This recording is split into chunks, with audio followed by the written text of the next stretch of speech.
नमस्कार दोस्तों, आपका स्वागत है हमारे स्टोरी पॉडकास्ट में। चलिए शुरू करते हैं कहानी। गबन भाग 4। लेखक मुंशी प्रेमचंद। आधी रात बीत चुकी थी। चंद्रमा चोर की भांति एक वृक्ष की आड़ से झांक रहा था। जालपा पति के गले में हाथ डाले हुए निद्रा में मग्न थी। रमा मन में विकट संकल्प करके धीरे से उठा, पर निद्रा की गोद में सोए हुए पुष्प प्रदीप ने उसे अस्थिर कर दिया। वह एक क्षण खड़ा मुग्ध नजरों से जालपा के निद्राविहसित मुख की ओर देखता रहा।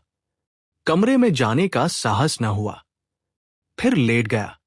जालपा ने चौंक कर पूछा, कहाँ जाते हो? क्या सवेरा हो गया? रमानाथ, अभी तो बड़ी रात है।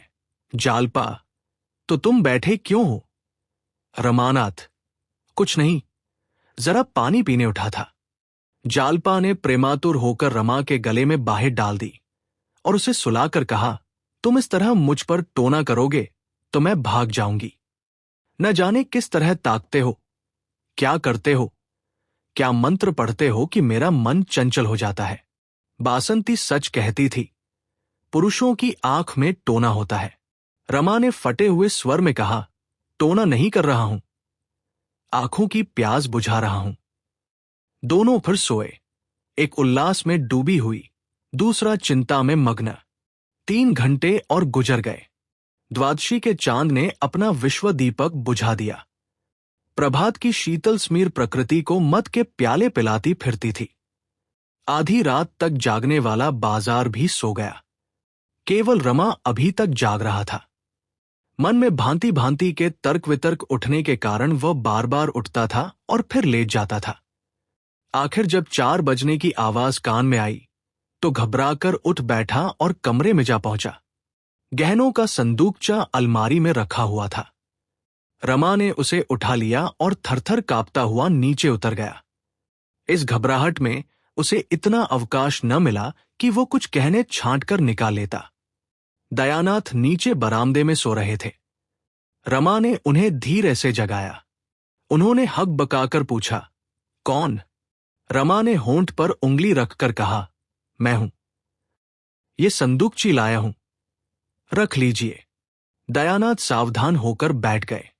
अभी तक केवल उनकी आंखें जागी थी, अब चेतना भी जागृत हो गई। रमा ने जिस वक्त उनसे गहने उठा लाने की बात कही थी, उन्होंने समझा था कि यह आवेश में ऐसा कह रहा है। उन्हें इसका विश्वास न आया था कि रमा जो कुछ कह रहा है उसे वह पूरा कर दिखाएगा। इन कमीनी चालों से वह अलग ही रहना चाहते थे। ऐसे कुत्सित कार्य में पुत्र से साठगांठ करना उनकी अंतरात्मा को किसी तरह स्वीकार न था। पूछा, इसे क्यों उठा लाए? रमा ने धृष्टता से कहा, आप ही का तो हुक्म था। दयानाथ, झूठ कहते हो। रमानाथ, तो क्या फिर रखाऊं? रमा के इस प्रश्न ने दयानाथ को घोर संकट में डाल दिया। झेंपते हुए बोले, अब क्या रखाओगे? कहीं देख ले तो गजब ही हो जाए। वही काम करोगे जिसमें जगहसाई हो। खड़े क्या हो? संदूकची मेरे बड़े संदूक में रखाओ और जाकर लेट रहो।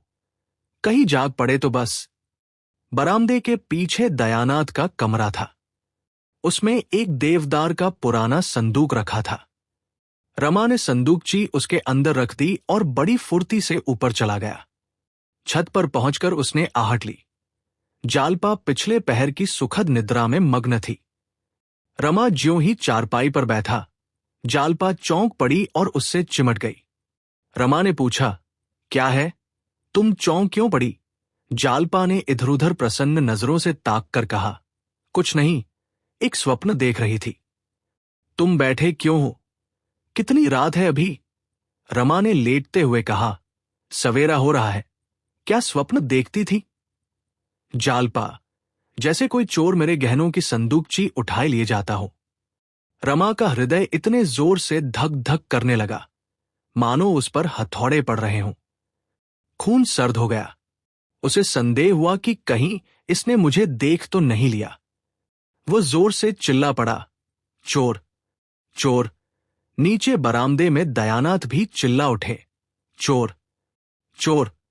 जालपा घबरा कर उठी, दौड़ती हुई कमरे में गई। झटके से अलमारी खोली। संदूकची वहां न थी। वो मूर्छित होकर गिर पड़ी। सवेरा होते ही दयानाथ गहने लेकर सर्राफ के पास पहुंचे और हिसाब होने लगा। सर्राफ के 1500 रुपए आते थे, मगर वह केवल 1500 रुपए के गहने लेकर संतुष्ट न हुआ।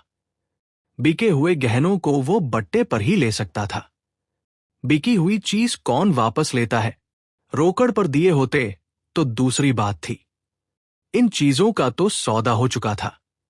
उसने कुछ ऐसी व्यापारिक सिद्धांत की बातें की और दयानाथ को कुछ ऐसा शिकंजे में कसा कि बेचारे को करने के सिवा और कुछ न सूझा। दफ्तर का बाबू चतुर दुकानदार से क्या पेश पाता? 1500 रुपए में 2500 रुपए के गहने भी चले गए, ऊपर से 50 रुपए और बाकी रह गए। इस बात पर पिता पुत्र में कई दिन खूब वाद विवाद हुआ। दोनों एक दूसरे को दोषी ठहराते रहे। कई दिन आपस में बोलचाल बंद रही, मगर इस चोरी का हाल गुप्त रखा गया। पुलिस को खबर हो जाती तो भंडा फूट जाने का भय था। जालपा से यही कहा गया कि माल तो मिलेगा नहीं, व्यर्थ का झंझट भले ही होगा। जालपा ने भी सोचा कि जब माल ही न मिलेगा तो रपट व्यर्थ क्यों की जाए। जालपा को गहनों से जितना प्रेम था, उतना कदाचित संसार की और किसी वस्तु से न था। और इसमें आश्चर्य की कौन सी बात थी? जब वह 3 वर्ष की अबोध बालिका थी, उस वक्त उसके लिए सोने के चूड़े बनवाए गए थे। दादी जब उसे गोद में खिलाने लगती तो गहनों की ही चर्चा करती। तेरा दूल्हा तेरे लिए बड़े सुंदर गहने लाएगा, तू ठुमक ठुमक कर चलेगी। जालपा पूछती, चांदी के होंगे कि सोने के दादी जी? दादी कहती, सोने के होंगे बेटी, चांदी के क्यों लाएगा? चांदी के लाए तो तुम उठाकर उसके मुंह पर पटक देना। मानकी छेड़कर कहती, चांदी के तो लाएगा ही, सोने के उसे कहाँ मिले जाते हैं। जालपा रोने लगती तो बूढ़ी दादी, मानकी, घर की महरिया, पड़ोसिने और दीनदयाल सब हंसते। उन लोगों के लिए यह विनोद का अक्षय भंडार था। बालिका जब जरा और बड़ी हुई तो गुड़ियों के ब्याह करने लगी। लड़के की ओर से चढ़ावे जाते, दुल्हन को गहने पहनाती, डोली में बैठाकर विदा करती। कभी कभी दुल्हन गुड़िया अपने गुदगुदे दूल्हे से गहनों के लिए मान करती। गुड्डा बेचारा कहीं नखी से गहने लाकर स्त्री को प्रसन्न करता था। उन्हीं दिनों बिसाती ने उसे वह चंद्रहार दिया जो अब तक उसके पास सुरक्षित था। जरा और बड़ी हुई तो बड़ी बूढ़ियों में बैठकर गहनों की बातें सुनने लगी। महिलाओं के उस छोटे से संसार में इसके सिवा और कोई चर्चा ही न थी।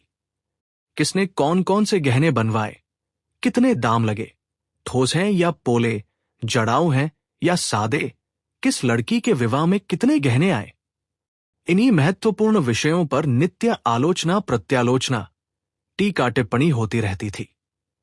कोई दूसरा विषय इतना रोचक, इतना ग्राही हो ही नहीं सकता था। इस आभूषण मंडित संसार में पली हुई जालपा का ये आभूषण प्रेम स्वाभाविक ही था। महीने भर से ऊपर हो गया, उसकी दशा ज्यों की त्यों है। न कुछ खाती पीती है, न किसी से हंसती बोलती है। खाट पर पड़ी हुई शून्य नजरों से शून्याकाश की ओर ताकती रहती है। सारा घर समझाकर हार गया, पड़ोसिने समझाकर हार गई, दीनदयाल आकर समझा गए, पर जालपा ने रोगशैया न छोड़ी। उसे अब घर में किसी पर विश्वास नहीं है, यहां तक कि रमा से भी उदासीन रहती है। वह समझती है कि सारा घर मेरी उपेक्षा कर रहा है, सबके सब मेरे प्राण के ग्राहक हो रहे हैं। जब इनके पास इतना धन है तो फिर मेरे गहने क्यों नहीं बनवाते? जिससे हम सबसे अधिक स्नेह रखते हैं, उसी पर सबसे अधिक रोष भी करते हैं। जालपा को सबसे अधिक क्रोध रमानाथ पर था। अगर ये अपने माता पिता से जोर देकर कहते तो कोई इनकी बात न टाल सकता, पर ये कुछ कहे भी, इनके मुंह में तो दही जमा हुआ है। मुझसे प्रेम होता तो यो निश्चिंत न बैठे रहते। जब तक सारी चीजें न बनवा लेते, रात को नींद न आती। मुंह देखी की मोहब्बत है, मां बाप से कैसे कहें, जाएंगे तो अपनी ही ओर, मैं कौन हूं। वो रमा से केवल खिंची न रहती थी। वो कभी कुछ पूछता तो 2-4 जलिकटी सुना देती। बेचारा अपना सा मुंह लेकर रह जाता। गरीब अपनी ही लगाई हुई आग में जला जाता था। अगर वह जानता कि उन डींगों का ये फल होगा तो वह ज़बान पर मुहर लगा लेता। चिंता और ग्लानि उसके हृदय को कुचले डालती थी। कहाँ सुबह से शाम तक हंसी कह सैर सपाटे में कटते थे, कहाँ अब नौकरी की तलाश में ठोकर खाता फिरता था। सारी मस्ती गायब हो गई। बार बार अपने पिता पर क्रोध आता। ये चाहते तो 2-4 महीने में सब रुपए अदा हो जाते, मगर इन्हें क्या फिक्र। मैं चाहे मर जाऊं पर ये अपनी टेक न छोड़ेंगे। उसके प्रेम से भरे हुए निष्कपट हृदय में आग सी सुलगती रहती थी। जालपा का मुरझाया हुआ मुख देखकर उसके मुंह से ठंडी सांस निकल जाती थी। वो सुखद प्रेम स्वप्न इतनी जल्दी भंग हो गया। क्या वे दिन फिर कभी आएंगे? 3,000 के गहने कैसे बनेंगे? अगर नौकर भी हुआ तो ऐसा कौन सा बड़ा ओहदा मिल जाएगा? 3,000 तो शायद 3 जन्म में भी न जमा हो। वह कोई ऐसा उपाय सोच निकालना चाहता था जिसमें वह जल्दी से जल्दी अतुल संपत्ति का स्वामी हो जाए। कहीं उसके नाम कोई लॉटरी निकल आती, फिर तो वह जालपा को आभूषणों से मढ़ देता। सबसे पहले चंद्रहार बनवाता, उसमें हीरे जड़े होते। अगर इस वक्त उसे जाली नोट बनाना आ जाता तो अवश्य बनाकर चला देता। एक दिन वो शाम तक नौकरी की तलाश में मारा मारा फिरता रहा।